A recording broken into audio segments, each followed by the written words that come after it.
Lesson 1. Division of Labor and Productivity: How Specialization Creates Wealth.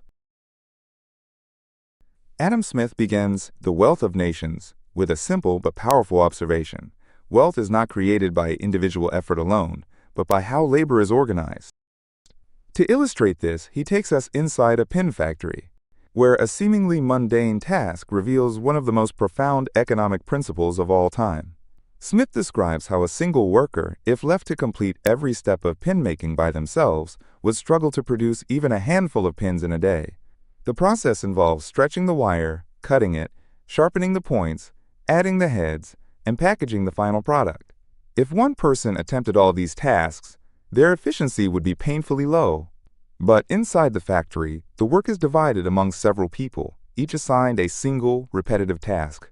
One worker cuts the wire, another sharpens it, another attaches the head, and so on. By breaking the process into specialized roles, the factory produces thousands of pins per day instead of just a few. This, Smith argues, is the essence of economic progress. Specialization leads to efficiency, and efficiency leads to wealth. According to Smith, dividing labor into specialized tasks improves productivity for three key reasons. First, repetition allows workers to become highly skilled at their specific task, reducing errors and increasing speed. Second, it eliminates the wasted time and effort of switching between different tasks, allowing for a seamless workflow. And third, it encourages innovation, as workers who focus on a single aspect of production are more likely to develop new tools or techniques to improve efficiency. This principle does not just apply to factories. Smith argues that the entire economy functions in the same way. A farmer does not need to make his own tools, grow his own food, and build his own house. He specializes in farming, sells his crops, and uses the money to acquire other goods and services from specialists in other fields. This interdependence is what allows societies to progress beyond mere subsistence and create vast amounts of wealth. Smith explains that as economies become more complex, the division of labor expands further. In small villages, a single blacksmith may handle all metalwork, but in large cities, metalworkers specialize. One makes nails, another makes horseshoes, and another sharpens blades. As tasks become more specialized, productivity increases exponentially, leading to economic expansion. The wealthiest nations are those that have refined this system to the highest degree. Industrial economies, where labor is divided and mechanized, produce more goods at a lower cost than agrarian economies, where people still rely on self-sufficiency. This is why rich nations continue to grow wealthier, while less developed ones struggle to keep up. Smith does not ignore the potential downsides of the division of labor. He warns that while specialization increases productivity, it also makes workers more dependent on the system. A laborer who performs a single repetitive task all day may become intellectually and creatively stifled. The work may be efficient, but it may also become mindless. Furthermore, the more specialized a person's skills are, the harder it is for them to adapt if their job disappears. Despite these concerns, Smith sees the division of labor as the foundation of modern economies. The ability to produce goods efficiently leads to lower costs, higher wages, and greater prosperity for all. Wealth, he argues, is not just about how much gold a nation possesses, but about how effectively its people organize their work. By starting his book with this fundamental concept, Smith lays the groundwork for everything that follows. The division of labor explains why free markets work, why industrialization leads to economic growth, and why trade between nations benefits everyone involved. It is not brute force or sheer effort that makes a nation wealthy. It is the way labor is structured and coordinated. This insight, drawn from something as simple as a pin factory, would go on to shape the economic policies of entire nations, proving that sometimes the most profound ideas come from the most ordinary places. Lesson 2. The Role of Self-Interest in Economic Growth. Adam Smith argues that economic prosperity does not rely on government commands or moral generosity, but on the natural force of self-interest. He challenges the traditional idea that economies function best when rulers or central authorities plan production and distribution. Instead, he claims that when individuals act in their own best interests, they unintentionally promote the well-being of society. To illustrate this, Smith presents a simple but profound example. When a person buys dinner, they do not rely on the kindness of the butcher, the brewer, or the baker. These tradesmen do not supply meat, beer, or bread out of charity. They do so because it benefits them financially. They seek to make a profit, and in doing so, they provide goods that others need. This principle extends far beyond food.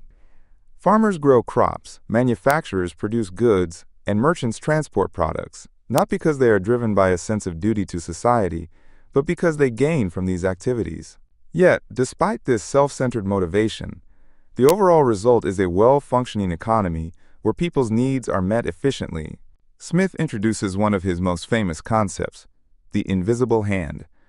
He argues that when individuals pursue their own gain, they are led by an invisible force that aligns their actions with the greater good. A shopkeeper who lowers prices to attract more customers helps consumers access affordable goods. An entrepreneur who invents a better machine to increase profits also improves productivity for society. Without intending to, they contribute to economic growth and general prosperity. This self-regulating mechanism allows markets to function without heavy intervention. If a business charges too much or offers low-quality products, competitors will step in to offer better options. If an industry lacks workers, higher wages will attract more people to that field. Supply and demand naturally balance themselves, ensuring that resources are allocated efficiently. Smith contrasts this self-regulating market with economies where governments try to control production and distribution. When rulers set prices or dictate what goods should be produced, they interfere with the natural incentives that drive economic activity. He argues that state intervention often leads to inefficiency, shortages, and waste. In highly controlled economies, producers lack motivation to improve quality or lower costs because they are not competing for customers. Resources are often misallocated, with surpluses in some areas and scarcities in others. Smith believes that economies flourish when individuals are free to pursue their interests, as their success translates into greater wealth and efficiency for the entire society.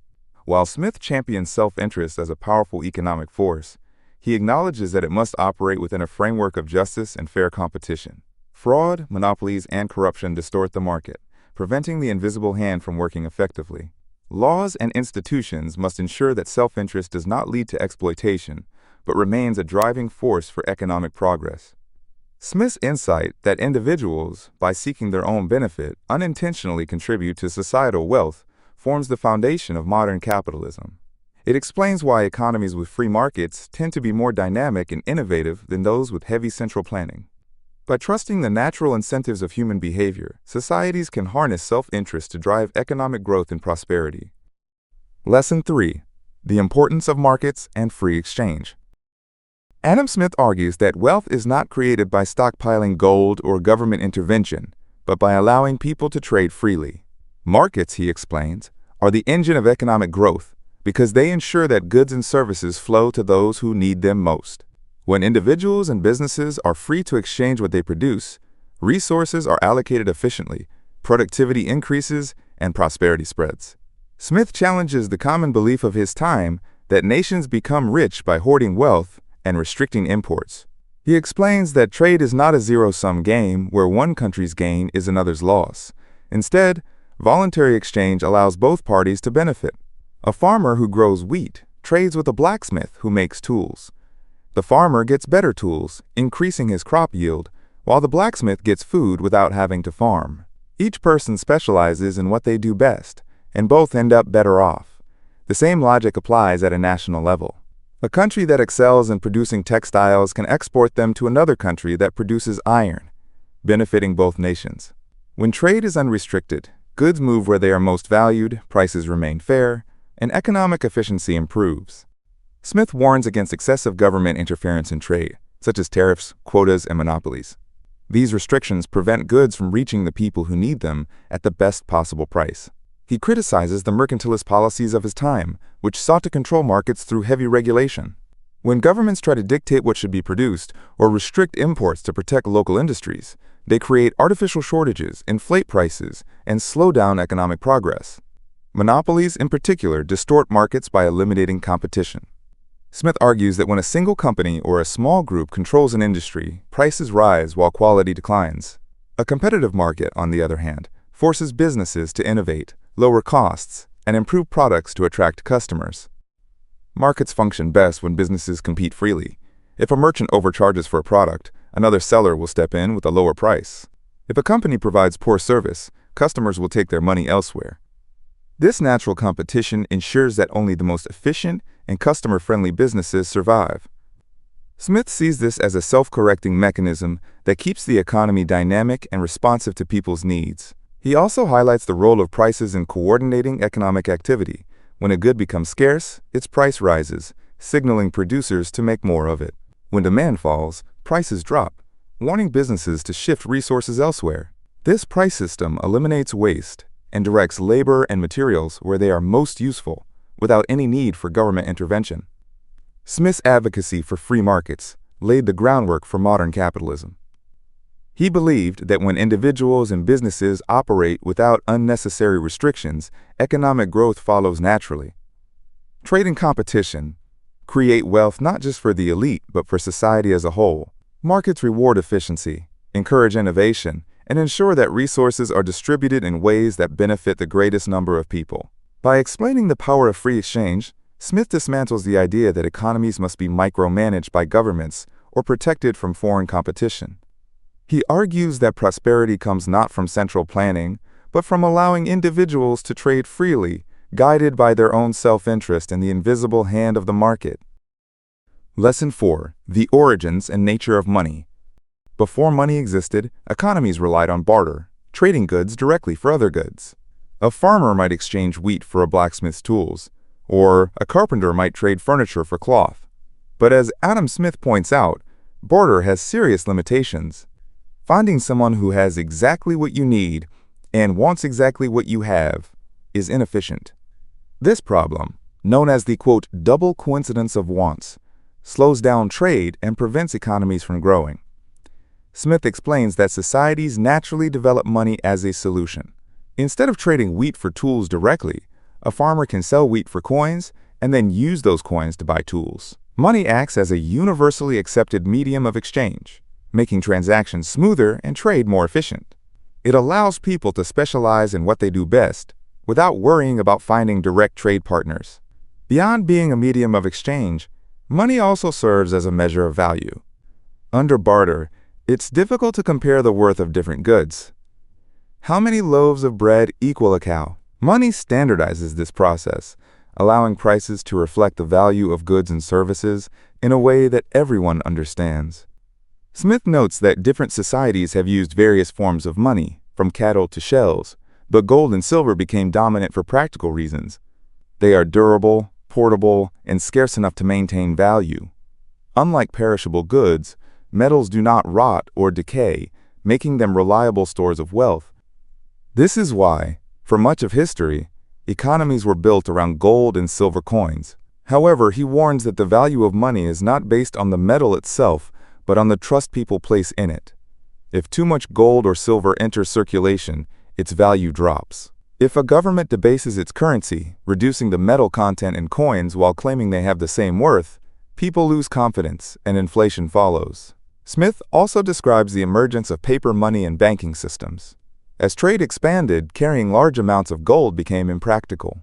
Instead, merchants and banks began issuing paper notes backed by gold reserves. These notes made transactions easier, allowing economies to grow beyond the limits of physical money. However, Smith warns that if banks print too much paper money without enough gold to back it, inflation occurs, reducing purchasing power. He argues that stable economies require sound money policies. Governments and banks must manage currency responsibly to maintain trust in the financial system. Smith sees money as more than just coins and banknotes. It is the foundation of complex economies, enabling trade, specialization, and long-term investment. Without money, economic activity would remain primitive, limited to direct exchanges of goods. But with it, societies can build industries, accumulate wealth, and create financial systems that drive growth.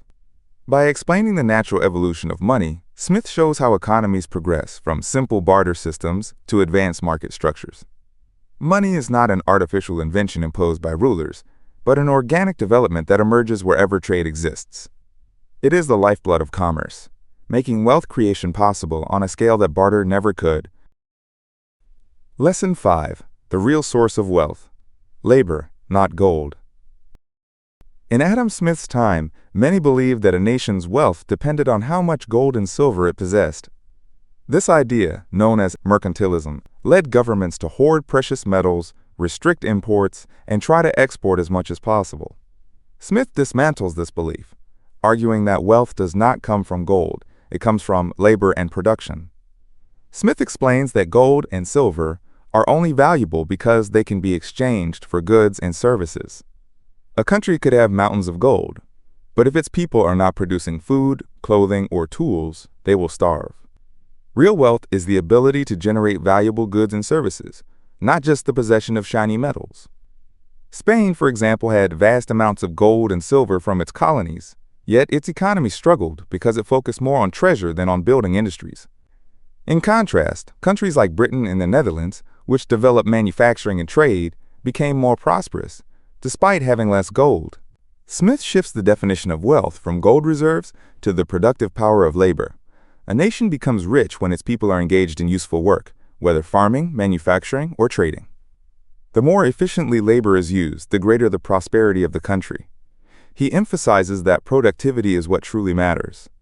If one farmer produces twice as much grain as another, he creates more value, regardless of how much money he holds. The same is true for nations. Those that invest in industry, education, and innovation will surpass those that merely hoard gold. Because labor is the real source of wealth, Smith argues that trade restrictions, tariffs, and monopolies only slow down economic growth. When governments interfere in markets by protecting certain industries or limiting imports, they prevent labor from being used in the most productive way. Instead, he advocates for free trade, where each country focuses on what it does best. If one nation excels in textiles while another is better at shipbuilding, they should trade rather than try to do everything themselves. This way, labor is used efficiently, benefiting both economies. Smith also explains that wealth grows when capital is reinvested into productive activities. When a business owner earns profits, they should not hoard their money but use it to hire more workers, buy better equipment, or expand production.